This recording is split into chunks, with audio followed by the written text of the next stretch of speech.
علی علی حق علی علی علی شیر خدا حیدر حیدر۔ اب ہم آتے ہیں سیدنا ابراہیم علیہ السلام کے قصے کی طرف، لیکن اس سے پہلے یہ وضاحت کر دیں کہ سیدنا ابراہیم علیہ السلام کے واقعے کے ساتھ چند دوسرے انبیاء علیہم السلام کے واقعات بھی وابستہ ہیں، مثلا سیدنا لوط علیہ السلام کا واقعہ، اس لیے کہ یہ سیدنا ابراہیم علیہ السلام کے بھتیجے بھی ہیں اور ان کے پیروکار بھی۔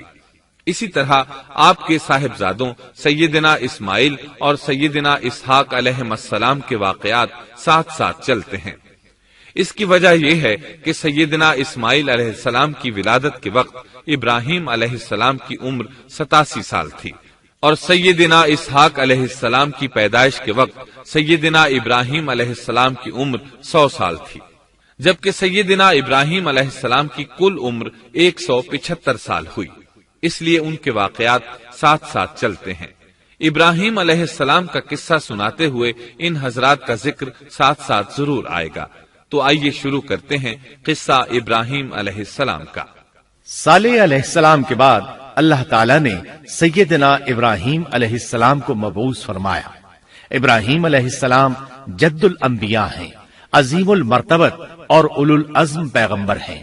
آپ کے والد کا نام طارق تھا، جبکہ اس کا لقب آزر تھا۔ آزر مدد کرنے والے کو کہتے ہیں۔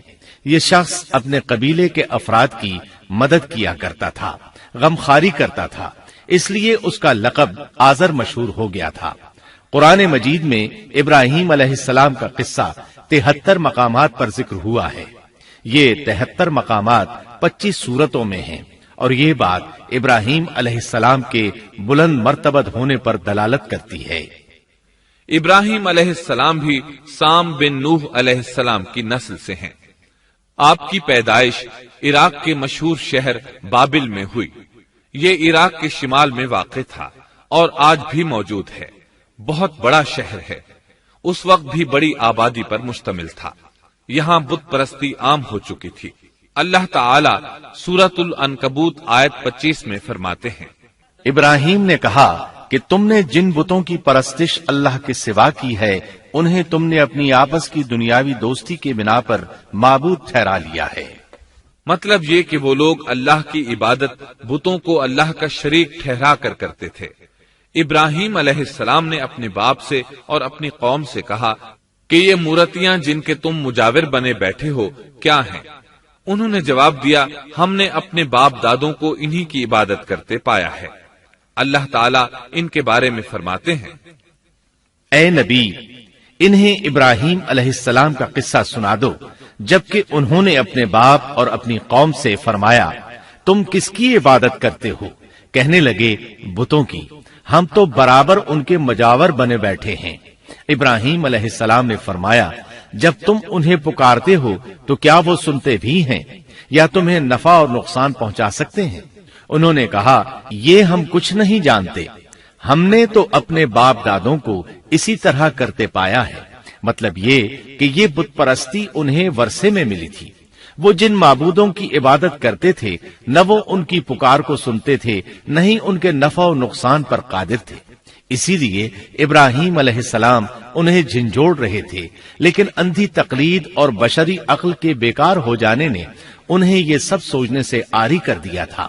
اللہ تعالیٰ نے ابراہیم علیہ السلام کی خصوصی رہنمائی فرمائی تھی، جیسا کہ سورۃ الانبیاء آیت 51 میں ہے، اور ہم نے ابراہیم کو پہلے سے ہدایت عطا فرما دی تھی اور ہم اسے جانتے تھے۔ ابراہیم علیہ السلام نے کبھی ایک لمحے کے لیے بھی بتوں کی پوجا نہیں کی تھی۔ آپ نے اپنی قوم کو بتوں کی پوجا کرتے دیکھا تو انہیں ملامت کی، ایک اللہ کی طرف دعوت دی، اور اس دعوت کی ابتدا انہوں نے اپنے باپ سے کی۔ اللہ تعالی سورہ مریم میں فرماتے ہیں، اے نبی، کتاب میں ابراہیم کا ذکر کر، بے شک وہ سچا نبی تھا۔ جب اس نے اپنے باپ سے کہا، اے میرے باپ، بے شک مجھے وہ علم عطا ہوا ہے جو تمہیں حاصل نہیں، اس لیے میری اطاعت کریں، میں آپ کو سیدھا راستہ دکھاؤں گا۔ اے میرے باپ، شیطان کی عبادت نہ کریں، بے شک شیطان اللہ کا نافرمان ہے۔ ان بتوں کی عبادت گویا شیطان کی عبادت ہے، اس لیے آپ نے ان معبودوں کو شیطان سے تعبیر کیا، فرمایا اے میرے باپ، بے شک مجھے خوف ہے کہ تم پر اللہ کا عذاب آئے، پھر تم شیطان کے ساتھی ہو جاؤ۔ باپ نے ان کی بات سن کر کہا اے ابراہیم، کیا تو میرے معبودوں سے پھرا ہوا ہے؟ البتہ اگر تو باز نہ آیا تو میں تجھے سنسار کر دوں گا، اور تو مجھ سے ایک مدت تک دور ہو جا، یعنی مجھ سے اتنا دور ہو جا کہ کبھی مجھے نظر نہ آئے۔ ابراہیم علیہ السلام نے اپنے باپ پر نرمی اور مہربانی کرتے ہوئے ان سے کہا آپ پر سلامتی ہو، میں اپنے رب سے آپ کے لیے بخشش طلب کرتا رہوں گا۔ لیکن جب بعد میں ان پر واضح ہو گیا کہ وہ تو اللہ کا دشمن ہے تو ابراہیم علیہ السلام اس سے بے تعلق ہو گئے۔ سورہ توبہ آیت 114 میں اللہ فرماتے ہیں، اور ابراہیم کا اپنے والد کے لیے بخشش طلب کرنا ایک وعدے کی وجہ سے تھا جو وہ اس سے کر چکے تھے، لیکن جب انہیں معلوم ہو گیا کہ وہ اللہ کا دشمن ہے تو اس سے بیزار ہو گئے۔ بے شک ابراہیم بڑے نرم اور تحمل والے تھے۔ کسی ایماندار کے لیے جائز نہیں کہ وہ کسی کافر کے لیے دعائے مغفرت کرے، بلکہ مومن پر حرام ہے کہ وہ کسی کافر یا عیسائی وغیرہ کے لیے مغفرت طلب کرے یا اس سے یہ کہے کہ اللہ تجھ پر رحم کرے۔ ابراہیم علیہ السلام کے والد نے انہیں دھمکی دی تھی کہ اگر تم اس دعوت سے باز نہ آئے تو میں تمہیں سنسار کر دوں گا۔ اس کے جواب میں ابراہیم علیہ السلام اپنے والد کے ساتھ انتہائی شفقت سے پیش آئے اور اس سے کہنے لگے میں آپ کے لیے اپنے رب سے استغفار کرتا رہوں گا، اس لیے کہ آپ اپنے والد پر بے حد مہربان تھے۔ اسی لیے اللہ تعالیٰ بھی ابراہیم علیہ السلام پر بے حد مہربان تھے اور آپ کا لقب خلیل الرحمن رکھ دیا گیا۔ خلت محبت کا وہ انتہائی درجہ ہے جس کے ساتھ دل محبت سے بھر جاتا ہے، یعنی وہ بہت سے لوگوں سے بڑھ کر اللہ تعالیٰ کو محبوب تھے۔ والد کے سخت جواب کے بعد ابراہیم علیہ السلام نے ان سے علیحدگی اختیار کر لی اور انہیں مخاطب کر کے فرمایا میں تمہیں چھوڑتا ہوں اور جنہیں تم اللہ کے سوا پکارتے ہو ان کو بھی چھوڑتا ہوں، میں اپنے رب کو پکاروں گا، مجھے امید ہے میں اپنے رب کو پکار کر محروم نہیں رہوں گا۔ آپ اللہ کے پیارے اور پسندیدہ نبی تھے۔ جب آپ نے اپنی قوم کو توحید کی دعوت دی اس وقت آپ نوجوان تھے، آپ کی عمر 16 سال تھی۔ ساتھ میں آپ اس بات پر غور و فکر بھی کرتے کہ آخر یہ لوگ بتوں کی پوجا کیوں کرتے ہیں۔ آپ کا دل ان کے شرک پر بہت کوڑتا۔ آخر آپ نے مصمم ارادہ کر لیا کہ اس شر اور فساد کی جڑ کو کاٹ کر رہیں گے، یعنی ان بتوں کو توڑ کر رہیں گے۔ آپ اپنی قوم کو بتوں کو توڑ دینے کی دھمکی دیتے رہے۔ اس دھمکی کا ذکر اللہ تعالیٰ نے سورۃ الانبیاء آیت 57 میں کیا ہے، اور اللہ کی قسم میں تمہارے بتوں کا علاج کروں گا جب تم پیٹھ پھیر کر جا چکے ہوگے۔ یہ بات ابراہیم علیہ السلام نے پوشیدہ نہیں اعلانیہ کہی تھی۔ آخر انتظار کا وقت ختم ہوا، عید کا دن آ پہنچا۔ عید کے دن وہ لوگ صبح سویرے گھر سے نکلنے سے پہلے کھانا پکا کر اپنے معبودوں کے سامنے رکھتے تھے، پھر شہر سے باہر ایک میدان میں جمع ہوتے، وہاں کھیلتے کودتے خوشیاں مناتے، ناز سے چلتے پھرتے اور کھانا کھاتے۔ شام کو گھروں کی طرف آتے، صبح بتوں کے پاس جو کھانا رکھ گئے تھے اس کو اٹھاتے اور تبرک سمجھ کر کھا جاتے۔ اپنے معمول کے مطابق انہوں نے عید کی تیاری کر لی، لیکن ابراہیم علیہ السلام تیار نہ ہوئے، اس لیے کہ وہ تو ان کے ساتھ جانے کا ارادہ ہی نہیں رکھتے تھے۔ وہ لوگ جانے سے پہلے ابراہیم علیہ السلام کے پاس آئے اور کہنے لگے کیا آپ ہمارے ساتھ نہیں جائیں گے؟ سیدنا ابراہیم علیہ السلام نے آسمان کی طرف نگاہ کی اور فرمایا میں بیمار ہوں۔ یہ تمام واقعہ سورۃ الانبیاء آیات 51 تا 58 میں بیان ہوا ہے۔ یقیناً ہم نے ابراہیم کو پہلے سے ہدایت فرما دی تھی اور ہم اسے جانتے تھے، جبکہ اس نے اپنے باپ سے اور اپنی قوم سے کہا کہ یہ مورتیاں جن کے تم مجاور بنے بیٹھے ہو کیا ہیں؟ سب نے کہا ہم نے اپنے باپ دادوں کو انہی کی عبادت کرتے پایا ہے۔ آپ نے فرمایا پھر تو تم اور تمہارے باپ دادا سبھی یقیناً کھلی گمراہی میں مبتلا رہے، کہنے لگے کیا آپ سچ مچ ہمارے پاس حق لائے ہیں یا یوں ہی مذاق کر رہے ہیں؟ آپ نے فرمایا نہیں نہیں، در حقیقت تم سب کا پروردگار تو وہ ہے جو آسمان و زمین کا مالک ہے، جس نے انہیں پیدا کیا ہے، میں تو ایسی بات کا گواہ اور قائل ہوں، اور اللہ کی قسم میں تمہارے ان معبودوں کا علاج تمہاری غیر موجودگی میں کروں گا۔ پس اس نے ان سب کے ٹکڑے کر دیے، البتہ صرف بڑے بت کو چھوڑ دیا، یہ اس لیے کیا کہ وہ سب اس کی طرف لوٹے۔ ابراہیم علیہ السلام نے لوگوں کے ساتھ عیدگاہ جانے سے انکار کیا اور عذر پیش کیا کہ وہ بیمار ہیں۔ وہ لوگ آپ کو چھوڑ کر چلے گئے۔ بعد میں ابراہیم علیہ السلام ان بتوں کے پاس گئے، دیکھا کہ ان کے سامنے کھانا پڑا ہے۔ چونکہ سب لوگ کھانا لائے تھے اس لیے یہ کھانا بہت زیادہ تھا، لیکن ان جھوٹے معبودوں نے اسے کھانا تو درکنار اس کو چھوا تک نہ تھا۔ ابراہیم علیہ السلام نے انہیں مخاطب کر کے کہا، یہ اتنا کھانا تمہارے سامنے پڑا ہے، تم اس کو کھاتے کیوں نہیں؟ تمہیں کیا ہو گیا کہ بات تک نہیں کرتے؟ پھر پوری قوت سے دائیں ہاتھ سے کلہاڑا مار کر ان کے ٹکڑے ٹکڑے کر دیے، لیکن بڑے بت کو چھوڑ دیا تاکہ سب اسی کی طرف رجوع کریں۔ تمام چھوٹے بتوں کو توڑ کر کلہاڑا اس بڑے بت کے کندھے پر رکھ دیا۔ مشرکین میلے سے لوٹے تو دیکھا ان کے سارے معبود اوندھے منہ ٹوٹے پھوٹے پڑے ہیں، ان کے تمام معبودوں کو توڑ دیا گیا تھا۔ وہ حیران رہ گئے کہ یہ کیسے ہو گیا، کس نے کیا؟ کہنے لگے یہ کام کس ظالم کا ہے، اس نے ہمارے معبودوں کی توہین کی ہے۔ اس وقت جن لوگوں نے ابراہیم علیہ السلام کا وہ کلام سنا تھا انہیں ان کا خیال آ گیا، کہنے لگے وہ نوجوان جس کا نام ابراہیم ہے اسے ہم نے اپنے بتوں کی مذمت کرتے سنا ہے۔ اللہ کی قدرت کہ ابراہیم علیہ السلام کا جو مقصد تھا وہ خود بخود پورا ہو رہا تھا۔ قوم کے لوگ مشورہ کر رہے تھے کہ سب کو جمع کرو اور اسے بلاؤ، پھر اسے سزا دو۔ چنانچہ تمام اہل باطل چھوٹے بڑے جمع ہو گئے، کارروائی شروع ہو گئی۔ کہنے لگے اے ابراہیم، ہمارے معبودوں کے ساتھ یہ لغو حرکت تو نے کی ہے۔ ابراہیم علیہ السلام نے جواب دیا، یہ کام تو اس بڑے بت کا ہے، مجھ سے کیوں پوچھتے ہو؟ تم اپنے معبودوں سے کیوں نہیں پوچھ لیتے کہ ان کے ٹکڑے کس نے اڑائے ہیں؟ ابراہیم علیہ السلام کا جواب سن کر وہ سب سوچ میں پڑ گئے، پھر کہنے لگے ہم نے بڑی غلطی کی، اپنے معبودوں کے پاس کسی کو حفاظت کے لیے نہیں چھوڑا۔ اس قدر واضح بات محسوس کر کے بھی وہ ظالم ایمان نہ لائے، بلکہ شیطان نے ان کے دلوں میں وسوسہ ڈالا اور انہوں نے غور و فکر کر کے کہا، اے ابراہیم، کیا تمہیں علم نہیں؟ یہ تو بے زبان ہیں، یہ بول نہیں سکتے۔ اب ابراہیم علیہ السلام نے فرمایا، تب پھر تم اللہ کے سوا اس چیز کی عبادت کرتے ہو جو تمہیں کچھ بھی نفع نہ دے سکے اور نہ نقصان پہنچا سکے۔ تعجب ہے تم پر اور ان پر بھی جنہیں تم اللہ کے سوا پکارتے ہو، کیا تم میں بالکل عقل نہیں؟ اس طرح ابراہیم علیہ السلام نے ان پر حقیقت خوب اچھی طرح واضح کر دی۔ ان سے فرمایا تم ان کی پوجا کرتے ہو جن کو تم خود تراشتے ہو، یعنی ان کا حال تو یہ ہے کہ تم نے ان کو خود اپنے ہاتھوں سے تراشا اور ان کی عبادت کرنے لگے، جبکہ تمہیں اور تمہاری بنائی ہوئی چیزوں کو اللہ ہی نے پیدا کیا ہے۔ ابراہیم علیہ السلام نے ایک کلہاڑے کی مدد سے ان سب بتوں کو تہس نہس کر دیا تھا۔ یہ اس بات کی واضح ترین نشانی تھی کہ یہ بالکل بے بس ہیں، لیکن اس واضح نشانی کے باوجود وہ اپنے کفر ہی پر ڈٹے رہے اور لگے ابراہیم علیہ السلام کو دھمکیاں دینے۔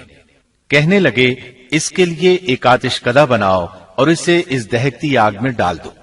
پھر ان لوگوں نے ایک چٹیل میدان کا انتخاب کیا جہاں مٹی نام کی کوئی چیز نہیں تھی۔ اس میدان کو پتھروں کی باڑ کے ساتھ گھیر دیا گیا۔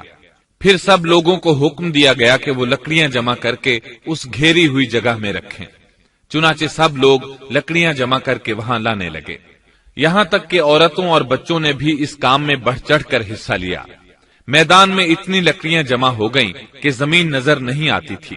یہ لکڑیاں زمین پر ایک اونچی دیوار محسوس ہوتی تھیں۔ پھر ان لکڑیوں کو آگ لگائی گئی۔ جب آگ کے شعلے آسمان سے باتیں کرنے لگے تو انہوں نے ابراہیم علیہ السلام کو آگ میں ڈالنے کے لیے ایک جھولا تیار کیا۔ اس میں سیدنا ابراہیم علیہ السلام کو رکھا گیا۔ اس وقت آپ نے یہ دعا پڑھی، حسبنا اللہ ونعم الوکیل. ہمیں اللہ کافی ہے اور وہی بہترین کارساز ہے. یہ کلمہ ہر محتاج اور مصیبت زدہ کو پڑھنا چاہیے. بخاری میں ہے رسول اللہ صلی اللہ علیہ وسلم نے فرمایا حسبنا اللہ و نعم الوکیل ابراہیم علیہ السلام نے اس وقت فرمایا تھا جب انہیں آگ میں پھینکا جانے لگا تھا. مطلب یہ کہ ہم اللہ ہی پر بھروسہ کرتے ہیں، اس کے سوا ہمارا کسی پر بھروسہ نہیں. بعض روایات میں یہ بھی ہے کہ جب ابراہیم علیہ السلام کو آگ میں ڈالا جانے لگا تو جبریل علیہ السلام آئے اور کہا اے ابراہیم کوئی حاجت ہے تو میں حاضر ہوں. ابراہیم علیہ السلام نے فرمایا اگر تم اپنی مرضی سے آئے ہو تو مجھے تمہاری کوئی ضرورت نہیں. ایک دوسری روایت میں ہے کہ بارش کے فرشتے نے حاضر ہو کر کہا تھا اے ابراہیم مجھے حکم دیجئے میں بارش برسا کر اس آگ کو بجھا دوں. لیکن ایسی تمام روایات ضعیف ہیں. یوں بھی اللہ کا حکم ان سے پہلے کام کرنے والا تھا. اللہ تعالی سورہ انبیاء آیت 69 اور 70 میں فرماتے ہیں ہم نے کہا اے آگ ابراہیم پر ٹھنڈی ہو جا اور سلامتی والی ہو جا.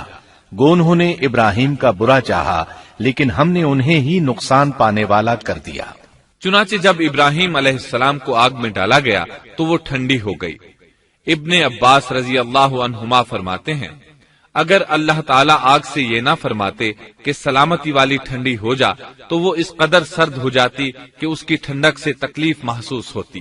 گویا آگ بھی اللہ کے حکم کے بغیر نہیں جلا سکتی، چھری اللہ کے حکم کے بغیر نہیں کاٹ سکتی، اس لیے کہ یہ بھی اللہ کی مخلوق ہیں اور ان کی قدرت بھی اللہ کے پاس ہے. وہ چاہے تو ان کو قدرت عطا کر دے، چاہے تو قدرت واپس لے لے. آگ کو ٹھنڈا ہونے کا حکم ہوا، وہ ٹھنڈی ہو گئی. اس نے نہ ابراہیم علیہ السلام کے کپڑے جلائے نہ جسم کے کسی حصے کو کوئی نقصان پہنچایا، صرف وہ رسیاں جلائیں جن سے آپ کو باندھا گیا تھا. سبحان اللہ. لوگ آگ کے گرد اس انتظار میں کھڑے تھے کہ جو ہی انہیں آگ میں پھینکا جائے گا وہ جل کر راکھ ہو جائیں گے. لیکن وہ یہ دیکھ کر حیران رہ گئے کہ ابراہیم علیہ السلام بڑے ناز سے آگ کے درمیان بیٹھے ہیں.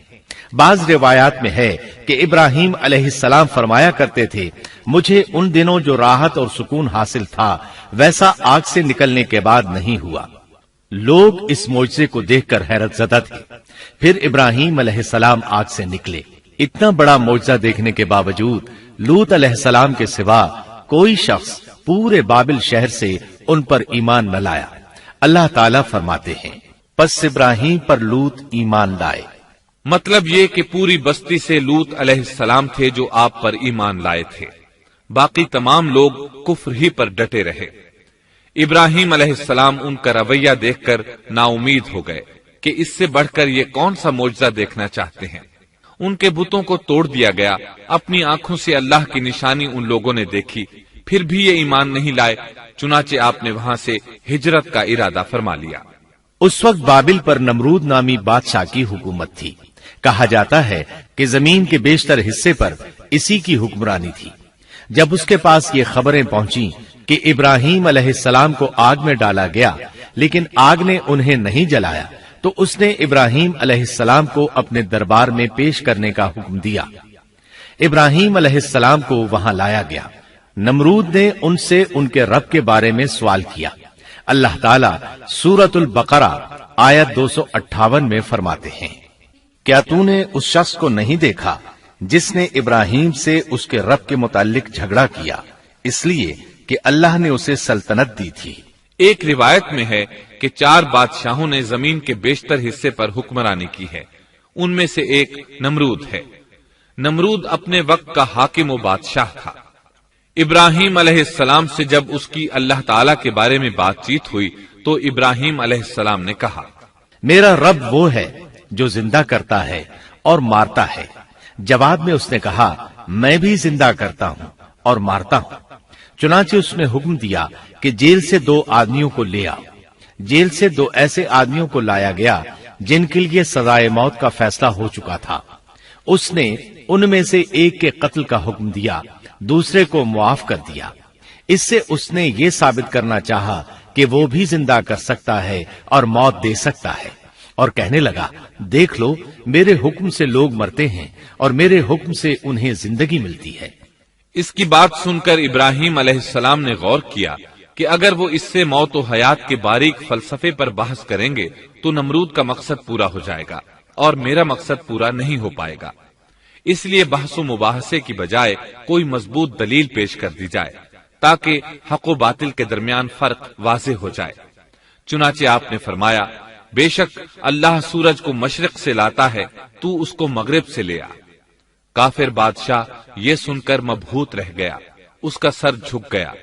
اللہ تعالیٰ فرماتے ہیں تب وہ کافر حیران رہ گیا اور اللہ نا انصافوں کو سیدھی راہ نہیں دکھاتا۔ ان تمام باتوں کے بعد نمرود کو یہ معلوم کرنے کی ضرورت نہیں رہی کہ ابراہیم علیہ السلام آگ سے کیسے نجات پا گئے، کیونکہ حقیقت اس پر آشکار ہو چکی تھی۔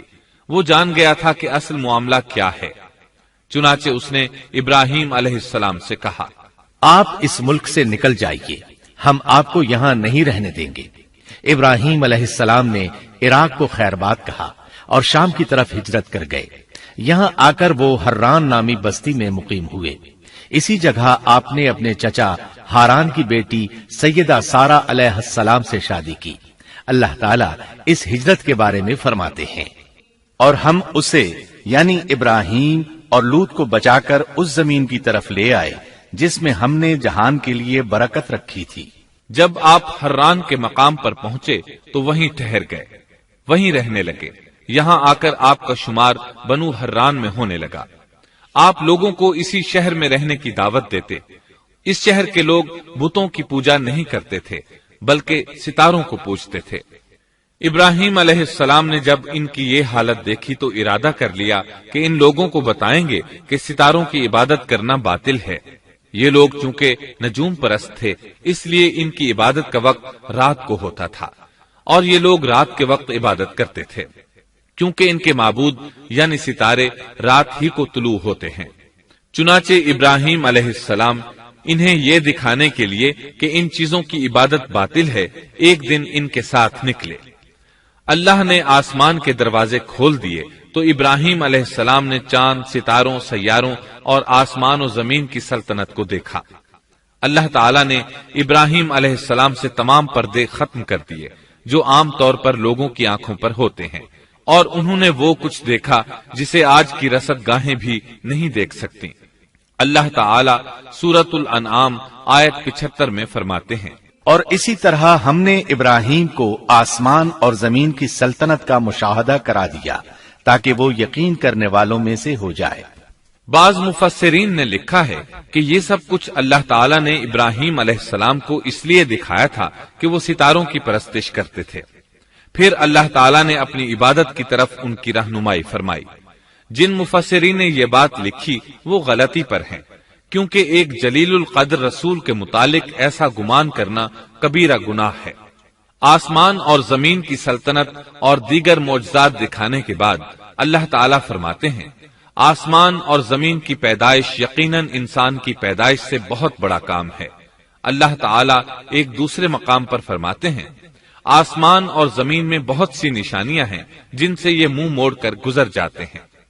ابراہیم علیہ السلام حران شہر کے ستارہ پرستوں کو لے کر ایک رات نکلے۔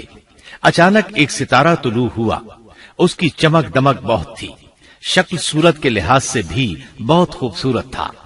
اس وقت ابراہیم علیہ السلام نے بطور مذاق کہا یہ میرا رب ہے، لیکن جب وہ ستارہ کچھ دیر بعد چھپ گیا تو کہنے لگے یہ تو غروب ہو گیا، یہ رب کیسے ہو سکتا ہے؟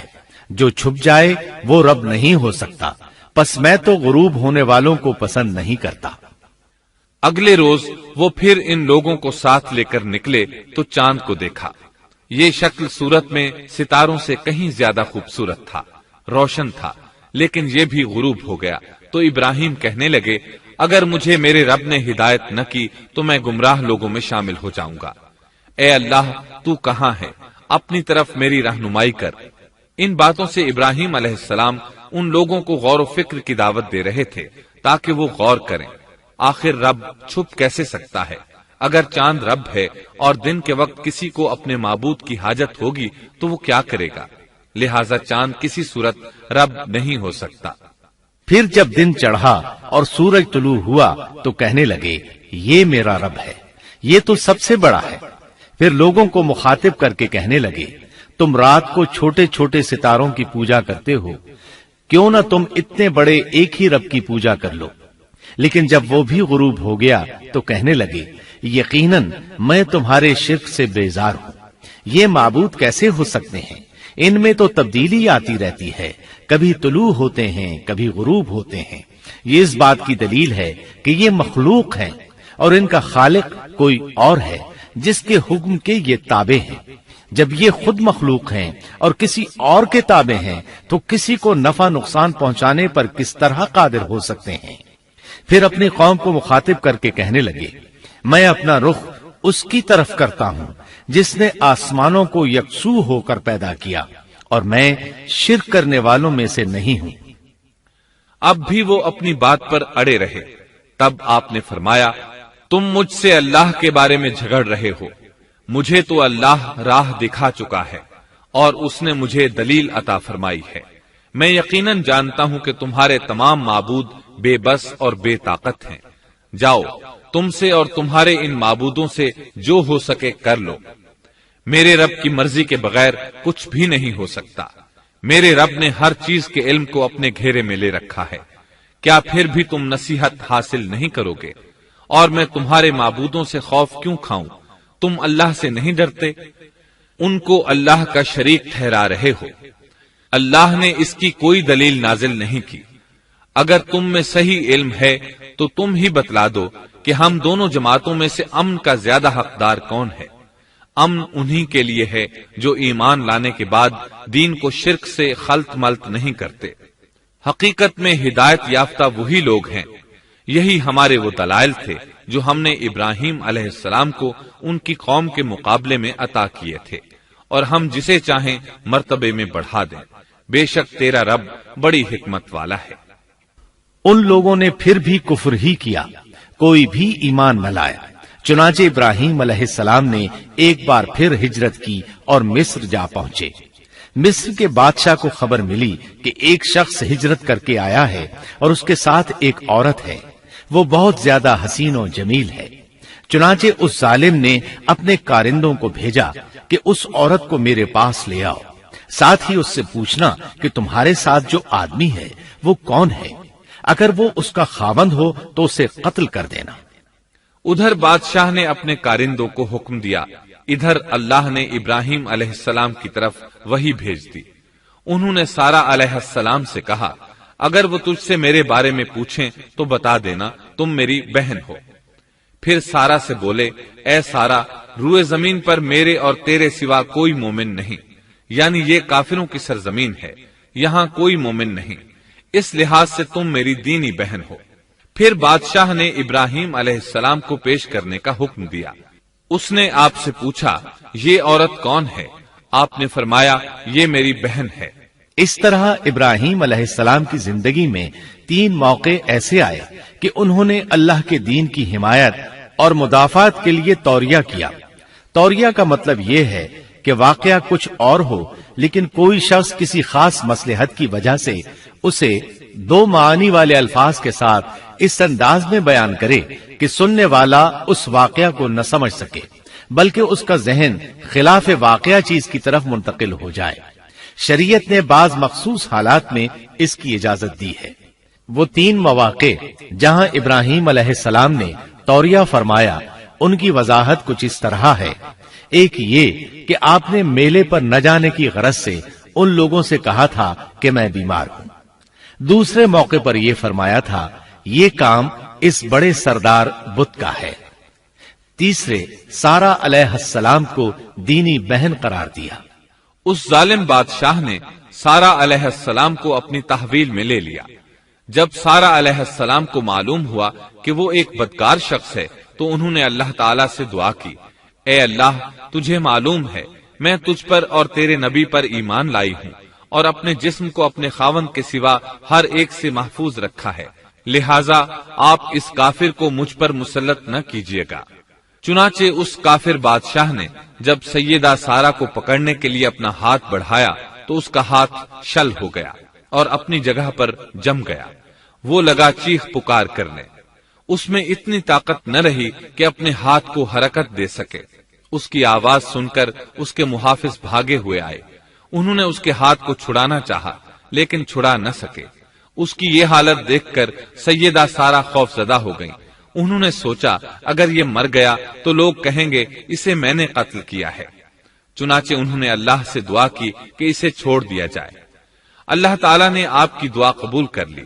اس کا ہاتھ ٹھیک ہو گیا، لیکن وہ ظالم پھر بھی نہ ڈرا۔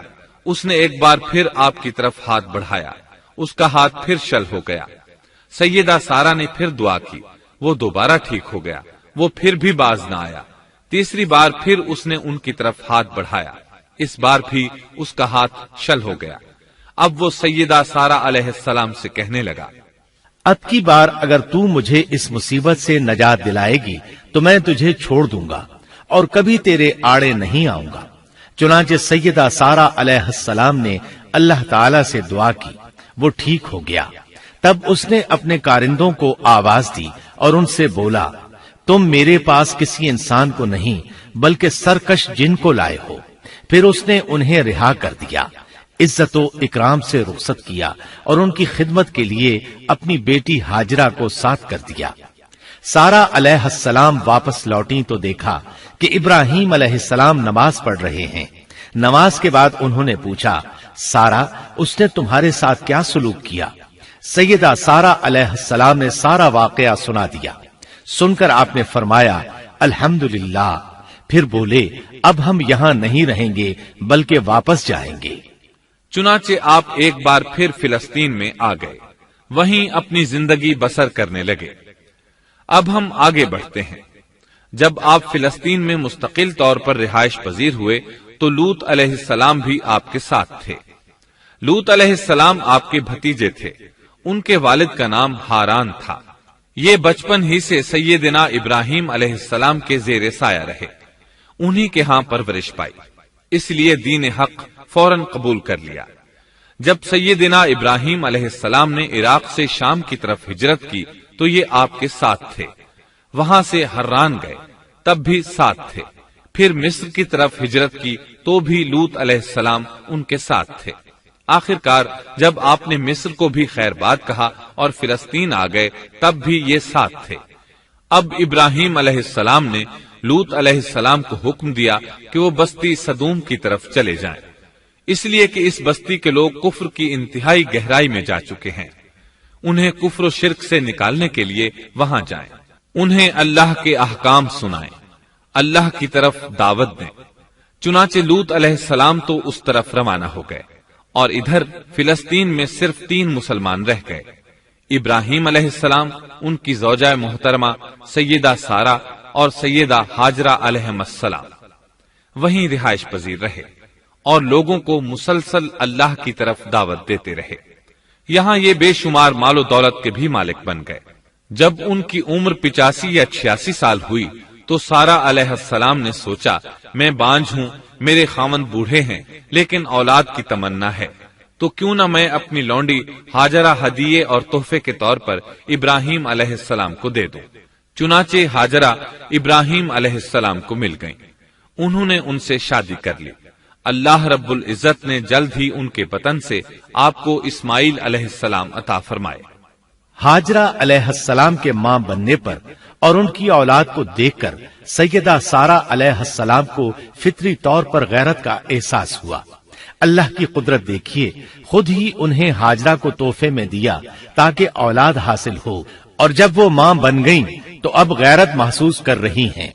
اپنی اس کیفیت سے مجبور ہو کر سیدہ سارہ نے ابراہیم علیہ السلام سے کہا، آپ مجھے اس کے ساتھ ایک جگہ پر نہ رکھیں۔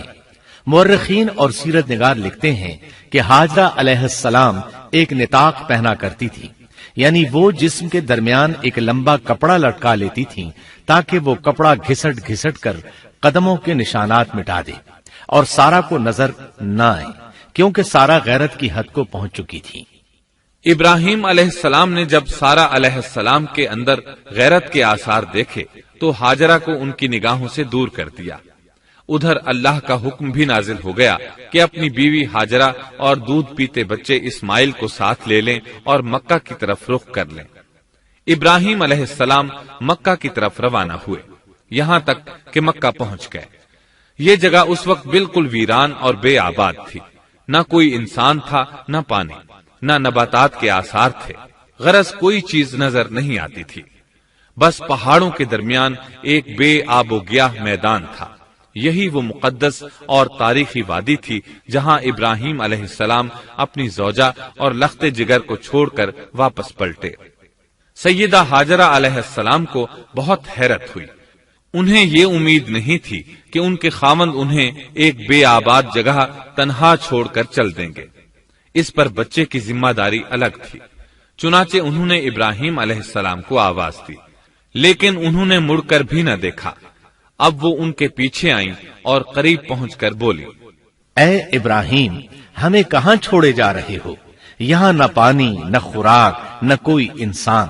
ابراہیم علیہ السلام نے پھر بھی کوئی جواب نہ دیا، کوئی پریشانی بھی ظاہر نہ کی اور چلتے رہے۔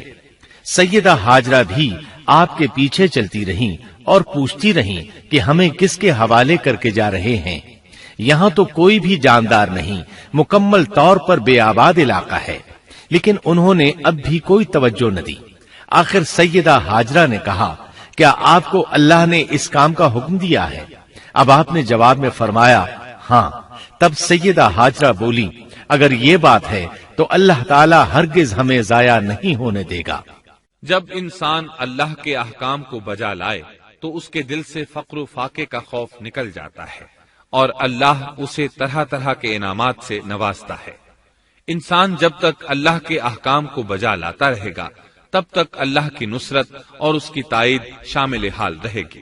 چنانچہ جو ہی ہاجرہ علیہ السلام کو پتا چلا کہ انہیں تنہا چھوڑ جانا اللہ کے حکم کی بنا پر ہے تو فوراً یقین بھرے لہجے میں بولی، تب اللہ ہمیں ضائع نہیں کرے گا۔ یہ کہہ کر وہ اپنے شیر خوار بچے کی طرف پلٹ گئیں۔ خوراک اور پانی چند دن میں ختم ہو گئے، پانی کا ایک قطرہ پاس نہ رہا۔ اب پانی کی تلاش شروع کی، لیکن اپنے لیے تو درکنار، ماں کو بیٹے کے لیے بھی پانی نہ ملا نہ خوراک۔ اب بچہ لگا بھوک سے بلکنے، خوراک نہ ملنے کی وجہ سے ماں کا دودھ بھی خشک ہو گیا تھا۔ عورت کتنی بھی باحوصلہ ہو اپنے بچے کو بھوک سے بلکتے نہیں دیکھ سکتی۔ اب انہوں نے بچے کو وہیں چھوڑا اور تیزی سے قریبی پہاڑی صفا کی طرف لپکی۔ اوپر چڑھ کر ادھر ادھر نظر دوڑائی کہ شاید کسی طرف پانی یا خوراک نظر آ جائے یا کسی انسان کی جھلک نظر آ جائے۔ جب کچھ نظر نہ آیا تو نشیب کی طرف چلی، ساتھ میں بچے کی طرف بھی دیکھتی جاتی تھی۔ نشیب میں پہنچی تو بچہ نظروں سے اوجھل ہو گیا۔ اس پر اور بے چین ہوئی اور بلندی کی طرف دوڑی۔ اس طرح مروہ پہاڑی پر چڑھ گئی۔ وہاں بھی چاروں طرف نگاہ دوڑائی لیکن کچھ نظر نہ آیا۔ خیال آیا کہ پھر کوشش کرنی چاہیے۔ اس خیال سے مروہ پہاڑی سے اتری اور صفا کی طرف چل دی۔ درمیان میں نشیب کی وجہ سے بچہ نظر نہ آیا تو دوڑنے لگی۔ اس طرح پھر صفا پر چڑھ گئی۔ اللہ اکبر! ایک تو عورت ذات کمزور، پھر بھوک پیاس سے نڈھال، اس پر کس قدر سعی اور کوشش میں مصروف، وہ بھی اپنے بچے کے لیے۔ بہرحال بار بار کوشش کے خیال سے انہوں نے صفا اور مروہ پہاڑیوں کے درمیان 7 چکر لگائے۔ یہی وجہ ہے مسلمان عازمین حج صفا و مروہ کے درمیان سعی کرتے ہیں تاکہ اس واقعے کی یاد تازہ ہو جائے۔ جب وہ آخری مرتبہ مروہ پر پہنچی تو انہوں نے ایک آواز سنی۔ یہ آواز اسماعیل علیہ السلام کے قریب سے آئی تھی۔ انہوں نے پوری توجہ سے آواز کو سننے کی کوشش کی اور جلدی سے اسماعیل کے قریب پہنچی۔ کیا دیکھتی ہیں، اسماعیل کے قدموں کے نیچے سے پانی پھوٹ رہا ہے، کیونکہ جبریل علیہ السلام کو اللہ نے اس صابرہ خاتون کی مدد کے لیے بھیجا تھا۔ انہوں نے زمزم والی جگہ پر اپنا پر مارا تو اسماعیل کے قدموں کے پاس سے ایک عظیم چشمہ رحمت نمودار ہوا۔ مستقبل کے پیغمبر کے قدموں کے نیچے سے اللہ نے جبریل فرشتے کے ذریعے زمین پھاڑ کر پانی نکال دیا۔ یہی آب زمزم کا آغاز تھا۔